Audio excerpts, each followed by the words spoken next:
ஒரு நபர் ஒரே ஒரு படம் கூட வரைக்காம கோடிக்கணக்கான ரூபாய் மோசடி செய்தான் என்று தெரியுமா? அவன் பெயர் ஜான் ட்ரூ. பார்க்க சாதாரணமான ஒரு மனிதன், ஆனால் அவன் திட்டம் வரலாறே பார்த்திராத ஒன்று. அவனுடைய கூட்டாளி ஜான் மயட் போலி ஓவியங்கள் வரைந்தான். ஆனால் ட்ரூ செய்தது அதைவிட ஆபத்தானது.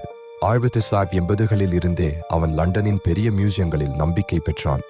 தானம் கொடுத்தான், உதவி செய்தான், மெல்ல மெல்ல ஆர்கைவ் அறைகளுக்கு அனுமதி வாங்கினான். உள்ளே நுழைந்ததும் அவன் வேலை ஆரம்பித்தது. பழைய ஆவணங்களுக்கு நடுவில் போலி ஆவணங்களை மறைத்து வைத்தான். மயட் வரைந்த போலி ஓவியங்களுக்கு 10-20 வருடம் பழமையான வரலாறு உருவாகியது. அது வெறும் ஓவிய மோசடி இல்லை, அவன் உண்மையையே மாற்றி எழுதினான். 270க்கும் மேற்பட்ட போலி ஓவியங்கள் விற்கப்பட்டன. மொத்த இழப்பு 3 கோடி பவுண்டுக்கும் அதிகம். 1995இல் இருவரும் கைது செய்யப்பட்டனர். ட்ரூவுக்கு 6 வருட சிறை தண்டனை கிடைத்தது.